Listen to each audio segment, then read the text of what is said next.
We've got Graham on here today, who that's not a quail behind you though, but he's going to be talking about quail today. How long have you been raising quail? I actually have only been raising quail for a little over a year. So I was looking for, like, I need a way to generate a little bit of extra money, and $800 a month sounded like a great way for me to do it. I can make money doing this. I just got to figure out how to do $150 every day instead of once a week.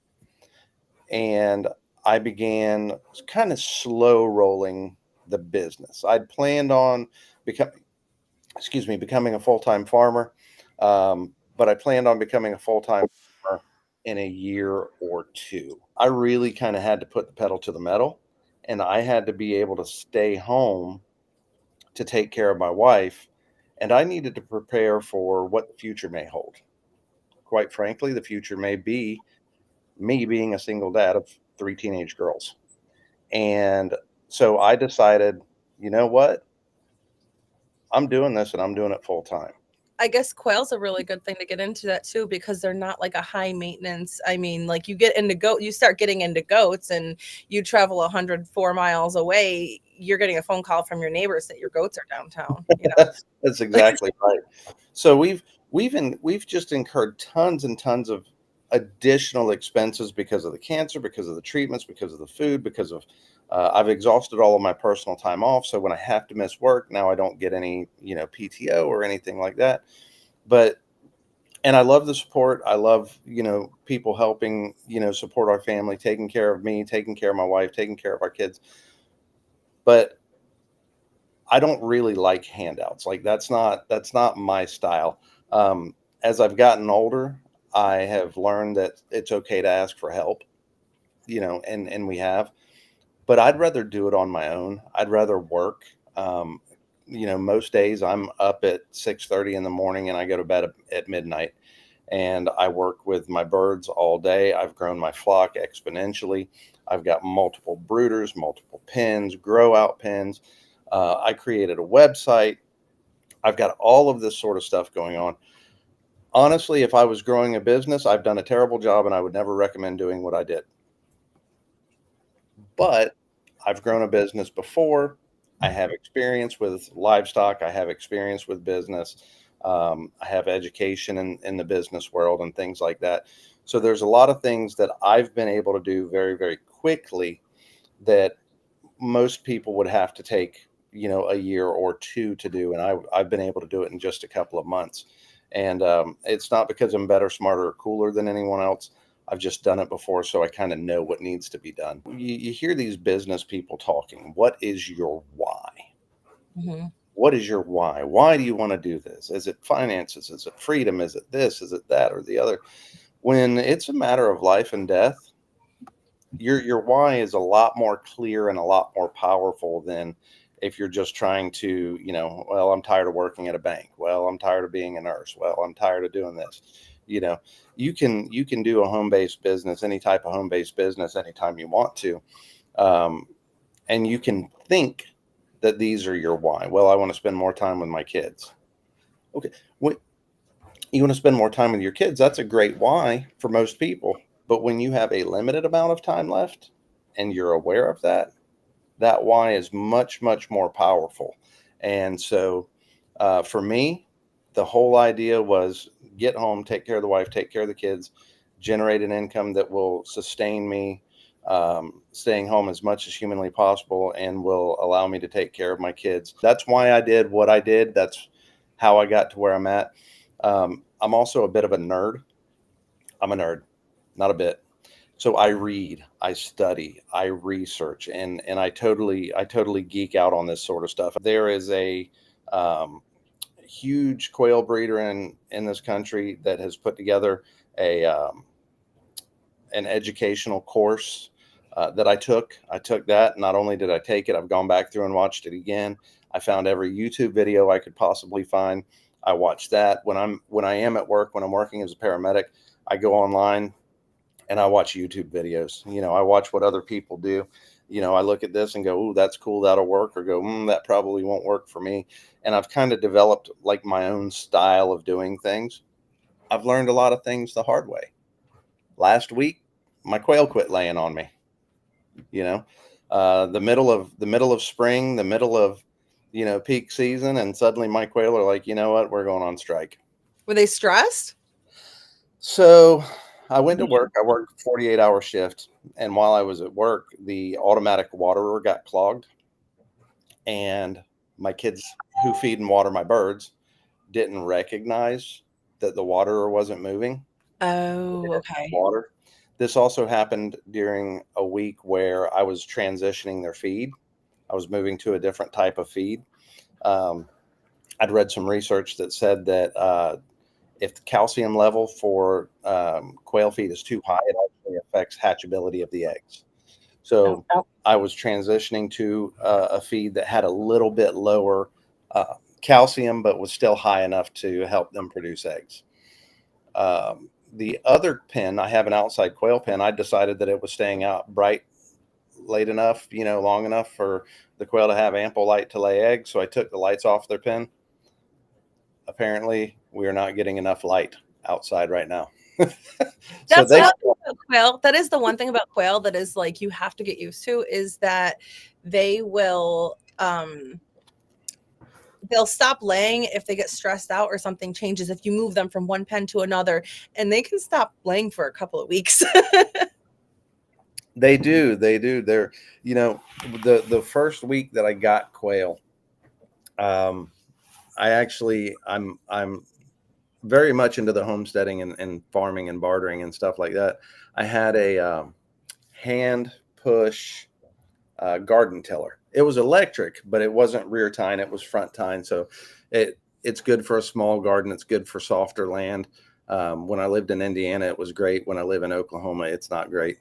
So I decided to trade, and I traded for birds. And when I picked up the birds, oh, I was super stoked because I'm like, wow, they're already laying. I mean, there are dozens of eggs in the bottom of the pen as we were moving them. And I got them home and I put them in. I'm like, yeah, you guys are going to be awesome. I went out there the next day and there wasn't a single egg. I'm like, what happened? So I traded for quail too. Okay. I traded this is ironic how it just comes back full circle, but I traded a pig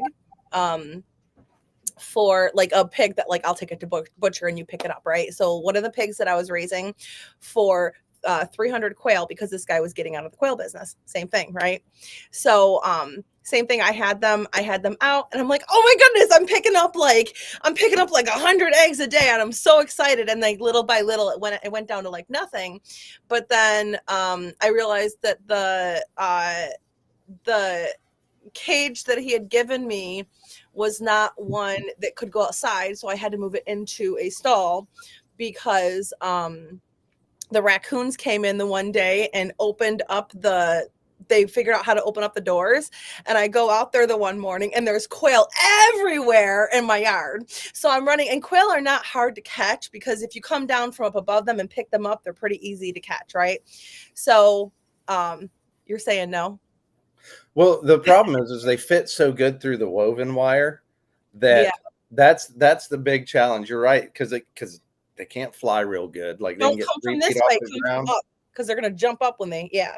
Yeah, they can fly maybe 20 feet at a time, and they only get like 3 feet off the ground. Mhm. So if you come in from the top, you're right. But if they see you coming and you've got woven wire fence, they're on the other side of the fence, and you're sitting there going, Yeah. well, So I was like, okay, well, I'm going to convert my stall in my barn. I've got a stall in my barn. I'm going to convert this whole thing to a quail thing. So I brought the quail cage in there, but then I was like, you know what? Like they can just like free range in here. It's cool. Like I'm not going to know where the eggs are, but they'll be happy. So I did that. And it was all predator proof. I made it like really nice predator proof, cut some holes in the wall and put up mesh for windows so they had lots of light that was coming in. They were super happy rolling and doing dust baths and everything. And then I decided I was going to move my pigs out in a pasture, and from that pasture they could go into the barn, but they're in this predator proof cage. Pigs are destructive, and when they want something they will rip apart things. They rip the door off. I have quail fed pigs now. So I am starting over because, like you, I see the potential in it, right? But I'm starting over and I'm making my setup where nothing can get into it except for me. So you've hatched eggs, quail eggs before? Yes, and they're like the teeniest little thing. Oh my goodness! When the quail come out, they're like so cute and so little. You can They fit are, a teaspoon. but the cool part is they're like twice the size of the egg, right? Yeah. So the eggs are small, and the quail are, quail compared to chickens are, a fraction of the size, a third the size of a chicken chick, but they're like twice as big as the egg. Here's the best part about quail eggs, though, and this is why, like, I don't like hatching anything else. I've got duck eggs up on an incubator here in the kitchen right now, and I swear it feels like I've had these duck eggs in there since the mid 90s. They take forever to hatch. Quail eggs, you lock those suckers down at 15 days, and at 17 days, your hatch is basically done, right? On day 18, day 19, you may get one, two, maybe three stragglers, but generally speaking, 17 days and you've got birds on the ground. So it is fantastic hatching these eggs, and it's easy to get on a monthly rotation. If you put eggs in on the first of every month, they're hatching on the 17th, first 17th, first 17th. You can do that 12 months a year, and it is the absolute best thing that you can do, especially so. I'm doing this as a business, but for those people who, I just want meat, I just want eggs, I just want to hatch occasionally for myself, being able to create this rotation to where, so you just got eggs. Today is April 18th. So let's say you put them in on the 20th, right? And there's 31 days in the month, so that's 11. May 6th, you're going to have chicks. On July 6th, you're going to have eggs and you're going to have meat. But you just keep this rotation up to where on the 20th of every month, you hatch. And then on the 6th or the 7th of every month, you have birds. So you start now. And then in, let's see, May 20th, you put more in. June 20th, you put more in. So now Well, you've got. I want to be able to put more in until they're laying. So unless we're to go buy more, so But if that. you were to buy more, But how long does it take for anybody that doesn't know? How long does it take to for a quail to start laying eggs? This is kind of cool too. 6 to 8 weeks. Yep. You can start. You can. By the way, for anyone who doesn't know, if you heard if you heard Graham's story, and you want to support him, or you're watching this and you're like, oh, I want to get into quail, you could do both. His links are in the description box, and he's actually a quail breeder, and he will sell you the eggs. And you already heard how much research he puts behind hatchability and everything too. So yeah. Okay, so I can start in May, and then I will have eggs and meat by July. Yep. Yeah. If you put your eggs in the incubator April 20th, by July 6th, you'll have 8-week-old hens that are laying. So if you start a rotation, if you buy 3 batches of eggs from me, right? You bought, I don't know who you bought your eggs from. If you bought these from me and you start them today, you can buy another batch of eggs, start them in what is it, May, and then you can buy more and start them in June. And legitimately, you only have to buy eggs from me 3 times to get a full rotation started. Because in May, you're going to have brand new chicks. In June, you're going to have brand new chicks and 4-week-old chicks. In July, you're going to have 8 weeks old, 4 weeks old, and brand new. Now, you can bring your own eggs back to the incubator and keep that rotation going. So now the other thing that I'm going to ask some questions that I already know the answer to, and some of you guys might already know the answers to, but I just want to make sure that everything's covered here. How soon do you have to get the eggs in the incubator? Recommendation is that you get your eggs in the incubator within 7 days. So I try to get my eggs in the mail no more than 48 hours after they've been laid. And I try to get them if I'm shipping them out, I try to get them out same day, right? Sometimes it's just not possible because eggs were laid on a Sunday or something like that. But I try to get eggs out within 24 hours of being laid, expect 5 days shipping, leave them on the counter for 24 hours. They're in the incubator on day 7. Okay. Now, you can hatch eggs that are up to 14 days old. So if the USPS does what USPS does and your eggs don't get there on time, it's okay. It's okay if you put them in on day 8. It's okay if you put them in on day 9. You're still going to have a good hatch. The issue is that after 14 days, you start losing a ton of your hatchability. So a lot of your hatching eggs or your eggs that you're going to incubate, after 7 days, you only lose about 5 to 10% fertility. After 14 days, it just drops off precipitously and continues to drop the older the eggs are.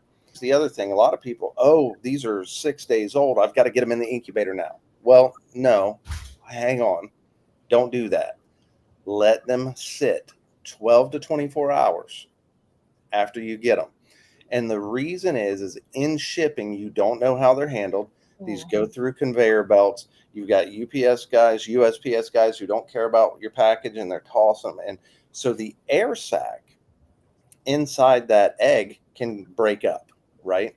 And you don't want the air sac to be broke up inside the egg because the chick needs that air to develop, right? Just like everything. They breathe oxygen. They've got to have it. If you let them set, that allows that air sac to reform, and it forms on the fat end of the egg. Okay. So you want that air sac to reform, reshape if the eggs were mishandled. And we don't have a clue how they were handled, between, my house and yours. There's no telling. Right. So it's better to let the air sac reform by letting the eggs sit 12 to 24 hours than it is to get the eggs in sooner. If you've got a bunch of busted up air sacs and you put the eggs in right now because you're worried about time is less of the enemy than a broken up air sac is going to be. Okay. That's really informative. I think this is the first time I've ever bought eggs online, honestly. I've bought chicks online. This is the first time I've ever had eggs shipped. I just wanted to tell you really quick here. Brianna said that she found your channel and decided to try to incubate quail next month. And she wanted to say that your channel has been super informative. Rooster chickens, you can sell. Rooster quail can be a little bit more difficult. Oh, okay. Gotcha. So, but even, towards the end of the season, you're going to have people going, look, I've got all these roosters. Somebody come and get them, on Facebook. But the rooster quail, you'll sell them, but $5 a piece, you make $2.50. So I sell them processed for $6 a piece. But if I've got 20 roosters and I sell them for $6 a piece processed, I've made $20 an hour processing birds, right? That's pretty cool.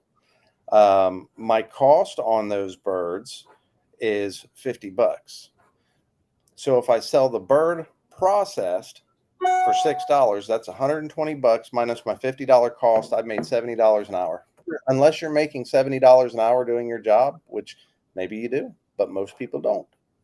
It's worth processing the birds. Well, here's the other thing though, and this is another great thing about quail. You bought the Cornish Cross, right? Yes. You have exactly 8 to 10 weeks to process those birds, or they're going to die whether you process them or not, right? Yep. They're bred for meat. Life happens, and I have to fit them in during that time. Yeah. They'll get too heavy so you absolutely have to. You don't have to do that with quail. I process my roosters at 8 weeks so that they're not on my feed bill. I process my roosters at 8 weeks to feed my family. I process my roosters at 8 weeks. And if anybody would like some, they're welcome to buy them. But I don't have to. I could have a bachelor pad with 4-year-old quail roosters in there if I wanted. And do they taste any different if they're older? You know how chicken rooster meat can get tough? It gets tougher, but same thing you would do. If you've got a 2-3-year-old rooster and suddenly he turns into a jerk and you're going to call him. Soak it in salt. Yep. Soak it in salt, let it rest, and then slow cook it and turn it into a stew. Same thing with quail, but you don't have to cull quail at a certain age or a certain time. You can pretty much cull whenever you want to. How many quail do you have? Let's start there. How many quail do you have now? It fluctuates greatly, but at this time I have around 500, 420, 400 and something, and then I've got another 500 incubating. So I'll have somewhere between 650 and 700 quail within the next week. Okay, and then in a couple of weeks you'll probably be culling some and eating some. Like every week it's okay. So I see why it rotates and selling some, whatnot. Yeah, because so here's the thing, and so Melly says she is incubating some of my eggs now. Fantastic, thank you. Here's kind of the thing with the eggs, and this is what I try to tell most people. Incubating is so fun that it's easy to out-hatch your infrastructure. You know what I'm talking about. So here's the thing. My incubator, excuse me, one of my brooders will hold 100 quail up to 3 weeks of age. I have grow out pens that will hold up to 100 quail. But I got 2 brooders. Actually, now I have 4 brooders. So I have room for 400 chicks and 100 grow outs. So I've incubated these birds and thought, oh, we have a problem. You can't be like, well, I can put some extra birds in there for a little bit. No, you can't, because they're going to all dogpile on each other, and you're going to go out to a pen full of dead birds. Even the last guy, who was never in the pile to begin with, he's just out of sympathy going to jump on top and die with the rest of them. So you have to be really careful not to out-hatch your infrastructure. And so what I've had to do is build out these additional pens so that as I hatch, I can move, and you've got to keep that rotation going too. It's not just a matter of hatching and incubating, but before I got these additional pens built, I was hatching a ton and then selling what I couldn't keep. And then I'd keep my 100, and then I'd sell what I couldn't keep, and then I'd keep my 100.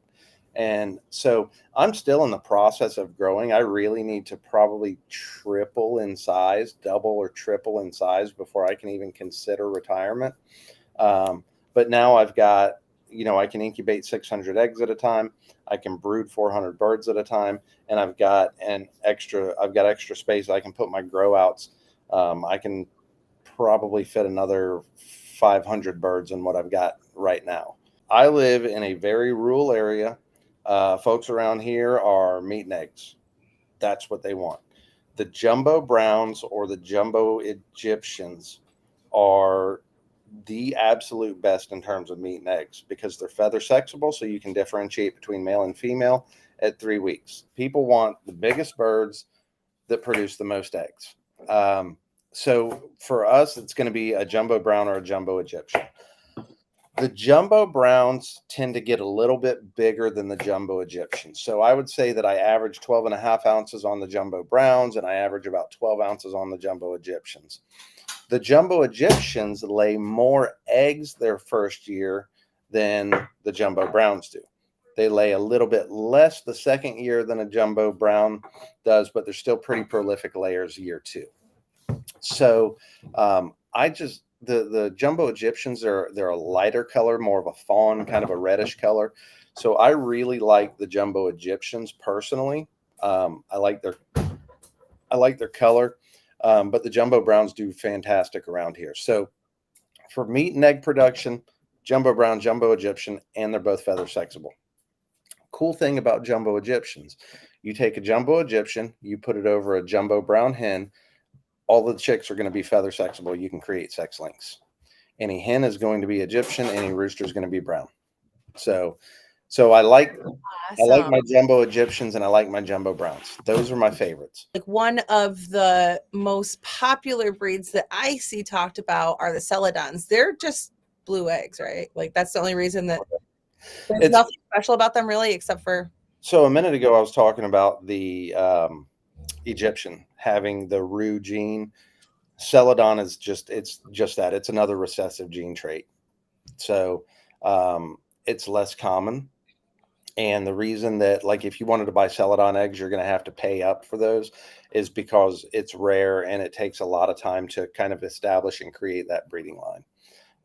But they're just pretty eggs. You know, a lot of people create aviaries and a lot of people create um, dirt baths. And, you know, I sold quail to a guy this weekend who's just got like this almost oasis style setup for his birds. It's really pretty cool. You don't have to do that. These birds are perfectly happy if you just have them in a breeding pen. They're cool. They want to eat, they want to drink, they want to poop, they want to sleep. You know, that's it. They're totally content, totally happy birds. Um, but they're not going to have any breeding instincts or brooding instincts, I should say. They just it's not there. So that's why a lot of quail pens are built with the rollouts, because you're going to have to collect the pen if you're going to grow your flock. You're going to have to incubate. No, they'll poop out an egg, turn around, and go, "Man, what's that?" So somebody's watching this and they're like, you know what? I think I want to get into quail. I've got my incubator. I've got a grow out pen. I've got my brooder. Like, I'm ready to get into this. What would you recommend somebody who is first time, what would you recommend for them to put in their cart? I would recommend either a jumbo brown or a jumbo Egyptian. There's a couple of reasons. Number one, they're the most common. So so I price my eggs basically all the same, right? Doesn't matter what color you get. You get a jumbo brown, a jumbo white, a jumbo mix, what I call my party box, which is just kind of random colors. I price all of my eggs the same. A lot of folks price theirs differently. So something like a jumbo white that may be considered a more rare color, you may pay more money for. So from just a cost and economical perspective, your jumbo browns, your jumbo Egyptians are largely going to be the less expensive. The other reason is they are feather sexable at 3 weeks. So at 3 weeks, you can tell the difference between your jumbo browns or your jumbo brown hens and your jumbo brown roosters. But the jumbo brown or the jumbo Egyptian is totally what I would go with. Okay. If somebody's like, hey, like, I want to get into this, how many quail should I get? What would you tell them? It depends on what you want to do, right? If you just kind of want to dip your toes in the water, you want to see if you like the birds, you don't really have a long-term plan, I think an 18 pack is the most cost efficient way. And I'll talk about cost here in a minute, but it's $36 for the 18 pack of the jumbo brown, jumbo Egyptian, jumbo mix, whatever. I think that's probably the most cost efficient. If you're wanting to start like a breeding program or something like that, absolutely go with, the, let's see, I think it's 18, 36, 54, 72, and then 108. I would start with a 54 pack because my 54 pack is only $6. But the more you buy, the cheaper it gets. So like a box of 72 is only $70, and then a box of 108 is only $100. Here's why. The shipping. My shipping costs are almost the same regardless of how many eggs you buy, right? So priority, I base my pricing off priority flat rate because that doesn't change. Priority flat rate shipping is $19.30. Okay. Now, I use Pirate Ship and I use my Squarespace account and all these different things to try and get my shipping costs down. But I base my product price off of the priority flat rate shipping because I know that the priority flat rate shipping is always going to be there, right? There's not going to be any variations. So no matter what box of eggs you get, you're paying basically $20 in shipping. So you're not paying $2 an egg when you get an 18 pack for $36. You're paying like $18 in shipping, right? So right.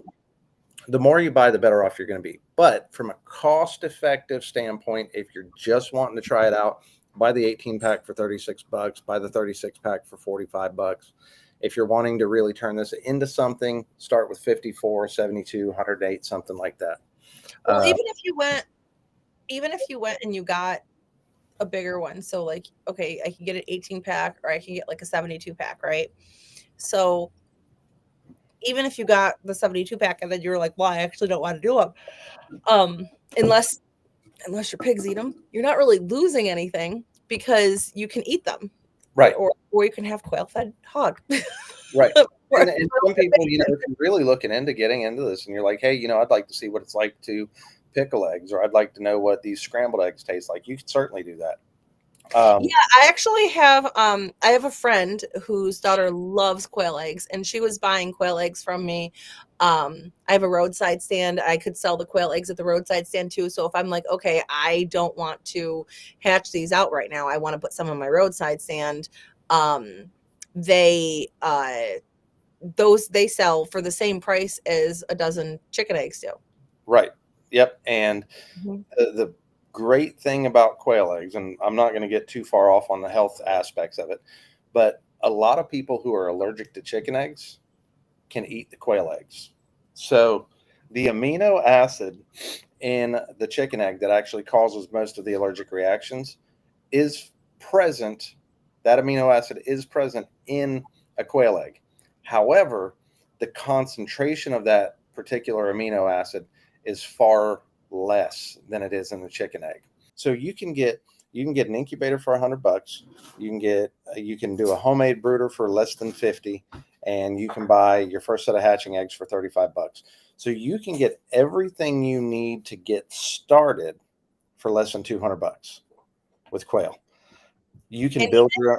Even if you don't have a market, you don't want to build a website, you don't want to be going to these, you don't want to be going to poultry swaps or whatever. You can use it for your own food, or you could take it to the auction and still make like $4 a quail. And really, like to house them, you can do like a 2x2 box, just, build a box, put hardware cloth on it, and you've got a quail pen.